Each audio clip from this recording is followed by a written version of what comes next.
Hablamos de lo que ellos quieren que hablemos. Observamos lo que ellos quieren que observemos. Pensamos como ellos quieren que pensemos. Entramos en la era del poscapitalismo, la era de las inversiones especulativas, la agonía de la economía productiva. Entramos en la era del poshumanismo. Damas y caballeros, sean bienvenidos a la emisión 24 en el vientre de una ballena, el malestar en el poscapitalismo.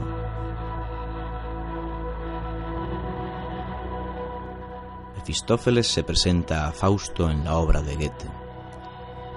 Del aire, del agua y de la tierra surgen millares de simientes. En lo seco, lo húmedo, el frío y el calor. Si no me hubiera reservado el fuego, nada tendría que me perteneciera. Pues todo lo que nace merece perecer. Por eso, cuanto soléis llamar pecado, destrucción, el mal es mi propio elemento. Dios creó al diablo para disculpar sus faltas, y nosotros creamos a Dios a imagen de nuestro Padre simbólico abandónico, para alentarnos en las tinieblas o para castigarnos en nuestras iniquidades. Así negamos nuestras pulsiones agresivas, pero las hacemos más peligrosas. En el poscapitalismo el hombre está desamparado, de una forma distinta a como lo estaba el hombre primitivo, creador de las primeras religiones, pero está desamparado material, afectiva y espiritualmente. Rápido se vende la idea, y la compramos, de un ser humano que todo lo puede, casi un demiurgo con prótesis, con la ilusión de invulnerabilidad, de un pensamiento racional que domina a la naturaleza, que crea principios universales que todo lo ordenan. Pero nos estamos negando la posibilidad de contactar con nuestra vulnerabilidad, con nuestro propio dolor, con nuestra falta. Solo desde el reconocimiento de nuestra falta podemos reconocer y amar a los demás.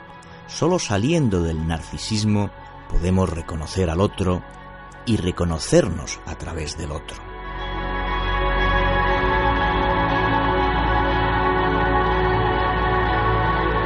El ser humano vive en una constante necesidad pulsional, insaciable. La pulsión es una fuerza, un empuje. Es un concepto a medio camino entre lo orgánico y lo psíquico. No es propiamente el instinto animal. Procuramos satisfacer nuestras pulsiones a través de fantasías que construimos desde la más tierna infancia para negar la falta que nos dejó la pérdida de la fusión con nuestra figura materna. Por eso anhelamos siempre volver a fusionarnos, volver a sentir la seguridad de un amor completo y absoluto. Tal anhelo, por supuesto, es irrealizable. Construimos nuestro yo de forma imaginaria. El estudio del estadio del espejo nos muestra un bebé que va construyendo su yo, va aprendiendo a saber quién es con las palabras, con el reflejo de sí que la figura materna le coloca dentro de sí, con palabras de amor. Este imaginario se rompe en 1000 pedazos cuando el bebé no recibe palabras de genuino amor.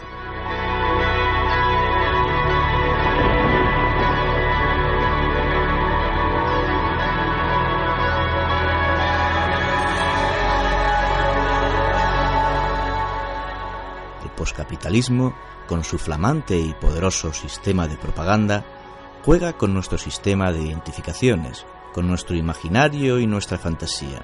Juega a su antojo con los sistemas que conforman y estabilizan nuestro psiquismo. Se nos dice que nuestras carencias y conflictos son problemas bioquímicos en el cerebro. Se nos dice que si fracasamos es porque no interpretamos la realidad como debiéramos. Se construyen imaginarios imposibles que además fomentan los más bajos instintos. El yo trata de defenderse de los impulsos del ello, de sus necesidades pulsionales, a la vez que trata de contener las exigencias de su superyo.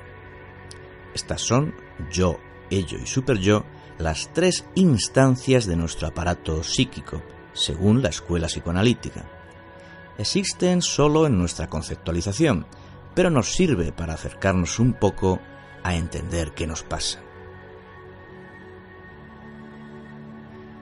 En un principio somos todo ello, y nuestras pulsiones nos arrasarían si no pudiéramos construir un yo mediante una crianza suficientemente buena. El superyo, nuestros ideales y las exigencias morales, es la herencia del complejo de Edipo, la identificación con la figura paterna, a la cual se sumarán las identificaciones que hacemos durante toda la vida. Las nuevas ideologías nos justifican en nuestra tendencia egoísta de no escucharnos. Damos la espalda a quien da muestras de desesperación, nos da miedo y le culpamos de su sufrimiento, sin entender que esta persona está haciendo generalmente lo que puede. Decía Freud en Etiología de la histeria: la reacción de los histéricos es exagerada solo en apariencia. Tiene que parecernos así porque nosotros solo tenemos noticia de una pequeña parte de los motivos de los cuales brota. En realidad, esta reacción es proporcional al estímulo excitador, vale decir normal y psicológicamente entendible. Lo inteligimos tan pronto como el análisis agrega a los motivos manifiestos, conscientes para el enfermo, aquellos otros que obraban sin que el enfermo supiera nada de ellos y, por tanto, sin que nos lo pudiera comunicar. No es la última mortificación, mínima en sí, la que produce el ataque de llanto, el estallido de desesperación, el intento de suicidio, sino que esta pequeña mortificación actual ha despertado y otorgado vigencia a los recuerdos de muchas otras mortificaciones. Si una joven se hace los más terribles reproches por haber consentido que un muchacho le acariciara en secreto tiernamente la mano, y desde entonces es aquejada por la neurosis, bien pueden ustedes enfrentar ese enigma con el juicio de que ella es una persona hipersensible, de disposición excéntrica, anormal, pero cambiarán de parecer si el análisis les muestra que aquel contacto trajo a la memoria otro semejante, ocurrido a muy temprana edad, y que era un fragmento de un todo mucho menos inocente, de modo que en verdad los reproches son válidos para aquella ocasión antigua.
De crisis solo tenemos a la familia, si es que la tenemos.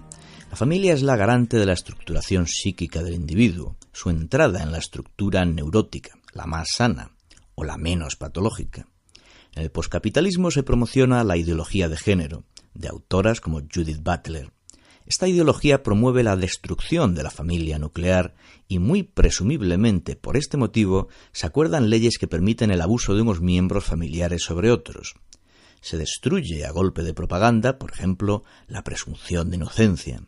Cuando permitimos la injusticia, de facto la promovemos y generamos violencia en el núcleo familiar. El psicoanalista Máximo Recalcati nos advierte en su libro ¿Qué queda del padre?, que la carencia del padre simbólico y la afirmación de los fundamentalismos exaltados son dos caras de la misma moneda.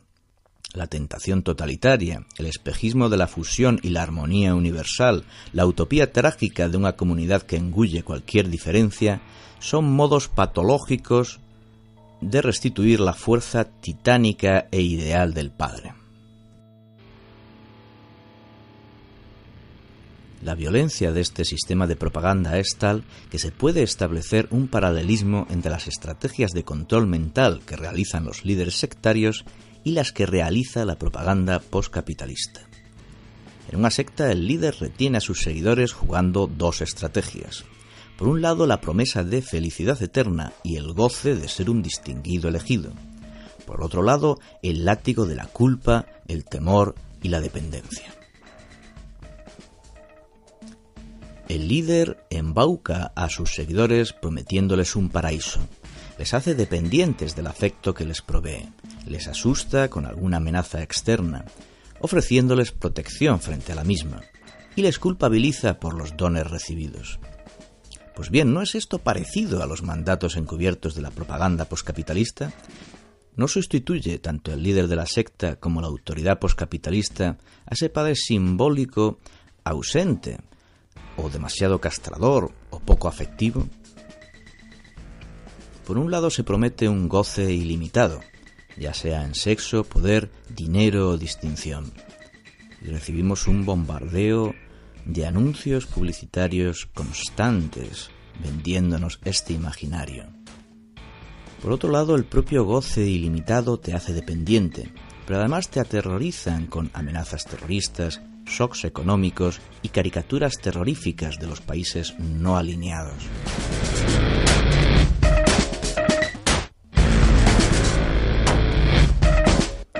El liderazgo, además, a diferencia de las sectas, no está personificado, es por tanto difuso, insidioso y difícilmente identificable.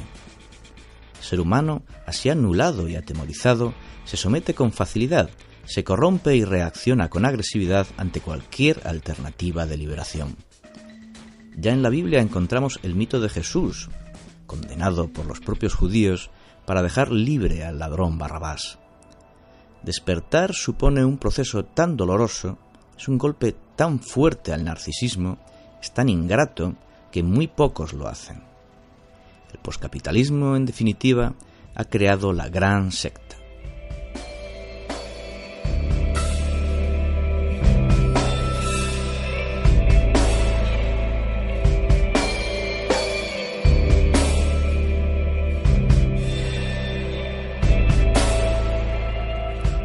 En la destrucción de la familia nuclear juega un papel fundamental el feminismo poscapitalista. Cuando desde figuras referentes del feminismo se lanzan mensajes del tipo «toda femineidad es construcción heteropatriarcal» o «toda relación heterosexual es violación», están revelando, sin quererlo, un conflicto inconsciente fundamental. Este conflicto es la ambivalencia de amor y odio que les despierta la propia figura femenina y que han desplazado en una agresividad constante e insaciable hacia el varón. El varón como chivo expiatorio de todo su malestar. La debilidad que colocan en la mujer se debe, según ellas, a la construcción heteropatriarcal. Todo lo femenino es patriarcal. Quizás por eso también se afean a propósito. Pero la mujer no es débil, es solo que ellas, estas feministas poscapitalistas, se sienten débiles. Siempre que no se admite la propia falta, las propias vulnerabilidades, se colocan en el otro, en el chivo. La etiología de esta neurosis puede deberse a múltiples factores: madres frías o poco afectivas, padres demasiado frustradores ante las demandas afectivas de las niñas que sentían el rechazo de su madre, madres desvalorizadas en el entorno familiar, etc. El feminismo ofrece satisfacción a las necesidades emocionales de estas mujeres. Pueden sentirse fuertes y protegidas en la masa, pero esto solamente contribuye a aumentar su falta de identidad y gran vulnerabilidad a nivel individual. La victimización las desempodera, pues les permite demandar todo lo que podrían conseguir con su propio esfuerzo y les permite no responsabilizarse y permanecer en una posición infantil. Como las demandas no responden a un análisis racional de la realidad social, sino que responden a una compulsión ciega a la repetición, son insaciables y desorbitadas, y por cierto, cada vez más agresivas. No se habla de reducir el número de mujeres asesinadas, se habla de ni una menos, como si tal cosa fuera posible.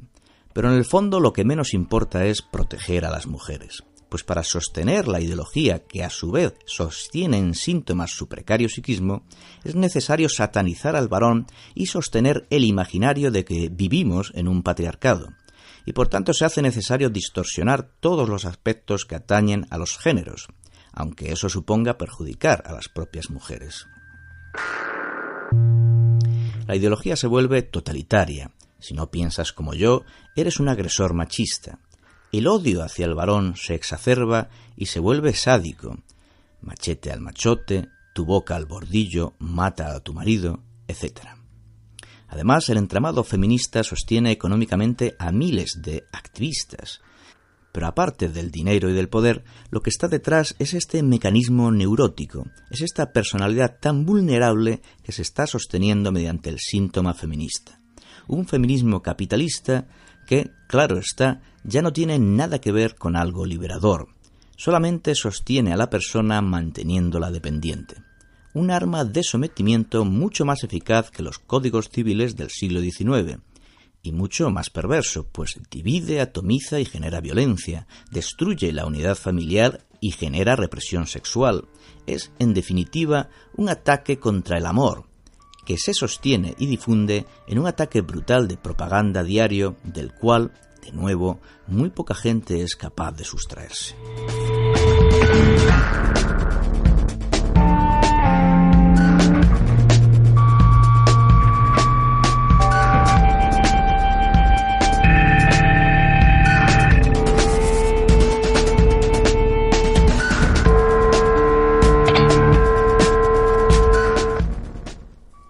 En el sistema de enseñanza, desde la educación infantil hasta la educación más superior, la ideología de género, por mandato de las Naciones Unidas, atraviesa todos los planes de estudio. No sabemos el daño psicológico que podrá hacer a los niños una crianza sin una identificación a su sexo biológico.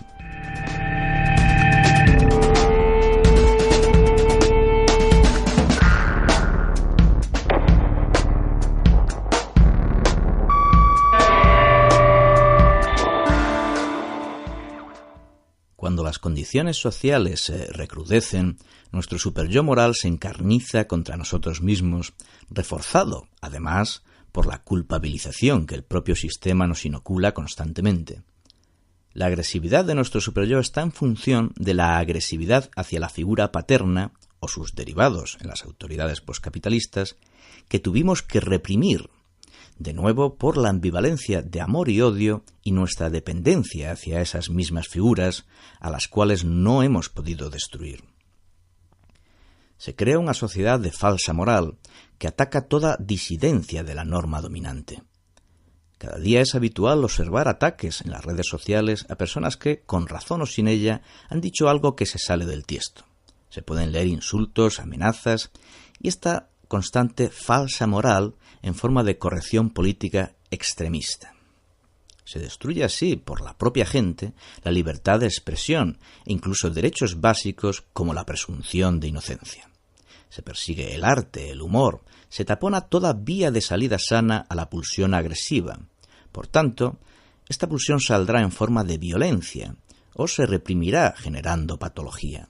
Es cuando el poscapitalismo puede usar esa fuente destructiva de energía a su propio beneficio, orientándola a los objetivos que necesite. Pues el ser humano, tan ignorante de sus propios procesos mentales, educado así, es proclive a enganchar aquello que le angustia al síntoma que le ofrezcan. La falta de amor no puede traer más que un aumento de la agresividad. Es el amor el que permite a la pulsión agresiva anudarse a las pulsiones de vida. Cada vez más gente vive sola y se están reduciendo el número de relaciones sexuales. En Japón ya existe una mayoría social que no practica sexo. En Suecia la mayoría de la población vive sola. Se destruyen vínculos que daban sentido a la existencia. Se destruyen identidades y raíces. Incluso materialmente es difícil construirlas, pues el trabajador del poscapitalismo debe, por necesidad, cambiar de residencia constantemente en busca de trabajo. En las familias rotas o con exceso de trabajo y estrés no se ponen límites. El niño, que es educado sin límites, no puede estructurar su aparato psíquico. Le colman de todo tipo de objetos menos de un no, que tanto necesita. El uso indiscriminado de las tecnologías fomenta la atención dividida en detrimento de una atención sostenida necesaria para el aprendizaje y el pensamiento.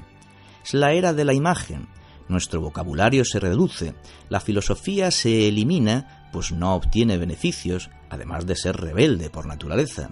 Nuestro superyo se identifica en imaginarios televisivos muy cuestionables que no pasan por el registro simbólico de la palabra y por tanto se asimilan sin ninguna reflexión. A menor capacidad de palabra, mayor malestar que no podemos nombrar, no podemos describir, no podemos resignificar, y por tanto se patologiza, se convierte en sufrimiento. Toda ideología que asimilamos inconscientemente y la cadencia de imágenes por segundo de la televisión invita a desconectar el consciente, se abigarra en nuestra estructura cognitiva, se hace rígida y casi inamovible. Toda información posterior que nos llegue pasará por este tamiz. Nos defenderemos contra la verdad. Podemos inconscientemente escindir nuestra mente, desmentir algo que acabamos de ver. Podemos aislarlo de afecto y que nos sea indiferente. Podemos distorsionarlo hasta no reconocer ningún contenido inquietante, etc. Incluso podemos delirar. Las carencias afectivas o el exceso de atenciones conducen a generar individuos narcisistas, muy dependientes de los demás. Individuos que no reconocerán su ignorancia para poder aprender, pues podría suponerles un seísmo psíquico. Individuos que no reconocerán a los otros, que solo ven en el otro un medio para, como un vampiro, sostener su imaginario de potencia. Personas sin personalidad, individualismo sin individualidad, libertades que no liberan. El coaching o la psicología moderna sirve también a tal fin, reparar la parte imaginaria del individuo sin atender a cómo este individuo se entiende a sí mismo o cómo este individuo ha podido conformar su economía libidinal pulsional o cómo ha podido construir las defensas del yo frente a estas pulsiones que, al tiempo que le sostienen mediante síntomas, le enferman. En definitiva, sin construir un espacio vacío para la reflexión, para la palabra, para la calma, para poder reconstruir y dar sentido a nuestra historia personal, para poder saber quiénes somos y qué deseamos, para poder deconstruirnos, para poder reconstruirnos siendo de verdad nosotros mismos. El auge de las prácticas orientales como el yoga responden a un intento de calmar las pulsiones, pero sin arrojar tampoco conocimiento de qué nos está corroyendo por dentro.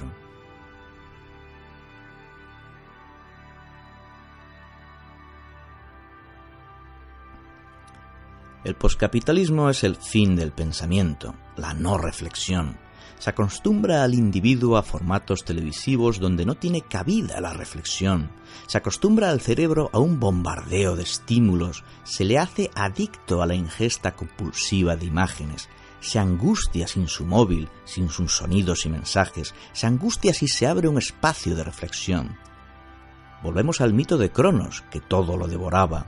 El exceso de datos, de información, devoran el espacio reflexivo, colapsan al individuo que ni siquiera es capaz de discernir para qué son utilizados los datos e informaciones con que lo apabullan.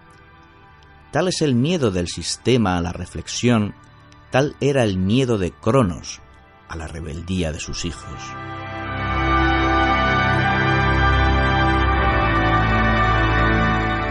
Como han precarizado nuestro psiquismo, necesitamos certezas, las cuales, mediante síntoma, puedan sostener nuestra estructura. La religión es sustituida por la ciencia, cuyos planteamientos ideológicos de base no se cuestionan. Así sucede que se crean categorías diagnósticas cuya base científica es inexistente y se medicaliza cada vez a más sectores de la población. Drogas que no curan, pero aturden y te hacen dependiente. El amor como fuerza creadora que crece hasta en las más oscuras ciénagas contra aquello que lucha el Mefistófeles de Goethe no tiene cabida bajo la economía del coste-beneficio. El amor es dar sin esperar recibir, es la expresión de nuestra potencia y vitalidad. El amor es darse, exponerse, vulnerarse, traspasarse, reconocerse, besar los defectos, las faltas. El amor es honestidad. Quien quiere comprar y venderse hace marketing, consume al otro, no lo ama. El poshumano rehúye el conflicto, el dolor que la pasión podría ocasionarle. El poshumano huye y se refugia en el deporte, o en sustancias narcotizantes, o en su propia neurosis. Todo en exceso, pero nunca suficiente, para seguir tapando la vulnerabilidad que no quiere ver, el narcisismo impotente que no quiere reconocer. como así tampoco se reconocerán muchas de las líneas de esta emisión.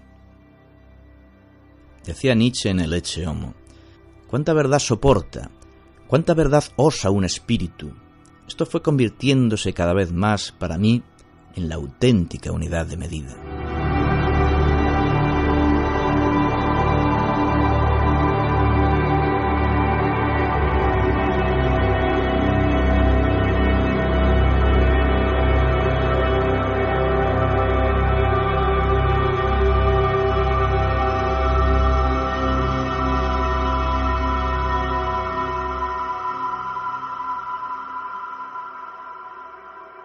Se habla de la era de la posverdad. Los grupos políticos defienden una cosa y su contraria. El relato histórico ha quedado completamente descompuesto, inconexo, incoherente, delirante, al completo servicio de la justificación moral del poscapitalismo. La izquierda habla con el discurso de la derecha, y la derecha vende productos bancarios y guerras imperiales. Y ni los más inteligentes se atreven a cuestionar el paradigma de pensamiento, los ojos por los que ven el mundo, la pequeña y obtusa ventana por la que contemplan lo real e inabarcable. Cuán pocos se atreven a atravesar ese lago de angustia, los 9 círculos del infierno. Las luchas históricas que consiguieron los derechos que aún nos quedan, la lucha de los trabajadores organizada, se ha roto en 1000 pedazos. Las energías se invierten en luchas que no trascienden de la propia empresa, o en causas inútiles e inconexas de los múltiples movimientos sociales, cuando no directamente absurdas. Nuevas religiones en las cuales se buscan vínculos perdidos, o se proyecta agresividad contra el exogrupo, o se sustituyen unos tótems por otros, igualmente castigadores. Ya no se habla de explotadores y explotados, se habla de diferencias de género, como si un trabajador de Horcasitas, por el mero hecho de ser hombre, tuviera más privilegios que una mujer de La Moraleja. No importa cuán absurdas sean estas ideas, pues con una buena campaña de propaganda se vende cualquier cosa. Las medias mentiras se enlazan con medias verdades y se convierten en dogmas. El trabajador habla con el discurso del capitalista. Las cartas están marcadas. Para todo tenemos excusas y racionalizaciones, hasta para votar a los delincuentes que saquean lo público, lo que es de todos. El consciente justifica al inconsciente y sus más bajas pasiones. Las satisfacciones sintomáticas con las cuales podemos obtener placer sin necesidad de levantar la alfombra. Solo cuando la pulsión se aferra a la representación que sí nos representa, que sí dice una verdad que no queremos escuchar, es cuando brota una angustia insostenible y acudimos a por la droga legal correspondiente, a por el narcótico que nos devuelva la paz del moribundo. Se observa el mundo a través del mismo lenguaje que nos han fragmentado, a través de nuestra estructura psíquica escindida, a través de la historia descuajeringada, del pensamiento hecho añicos, en la era del fin de la reflexión. En el poscapitalismo se habla solo de lo que interesa. Se habla solo de unos muertos, pero no de otros. No se habla de los suicidios, de los muertos de frío e inanición en nuestras calles, de los niños asesinados por sus madres. Se habla de las vergüenzas de los países que no están en la órbita del establishment poscapitalista. Y si no existen, se inventan. El poshumano está deseando creer lo que sea para no despertar de su sueño narcótico, de su río constante de trabajo y distracciones, de su ida hacia adelante, de su paz de moribundo o de su necesidad de castigo.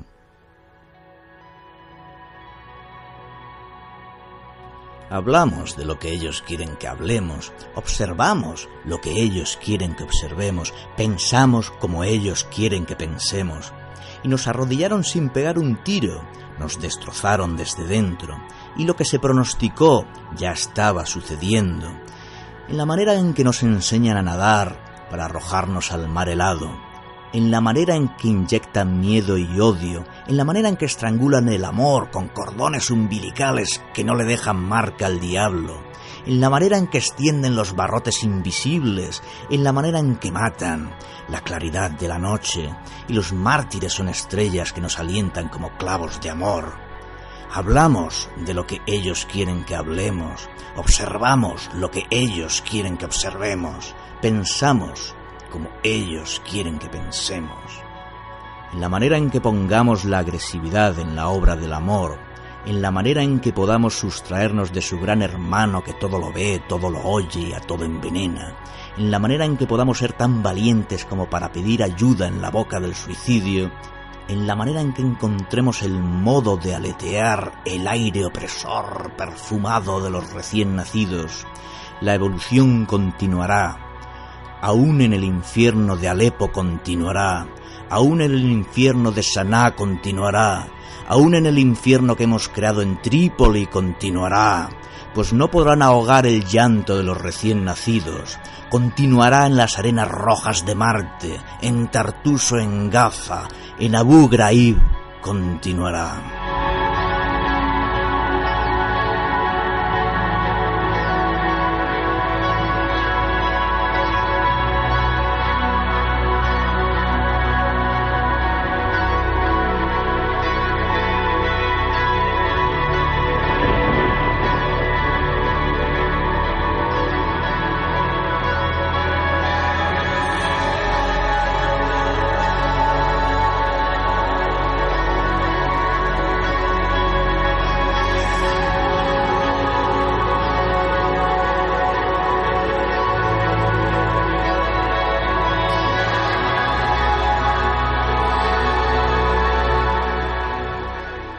Emisión en el vientre de una ballena.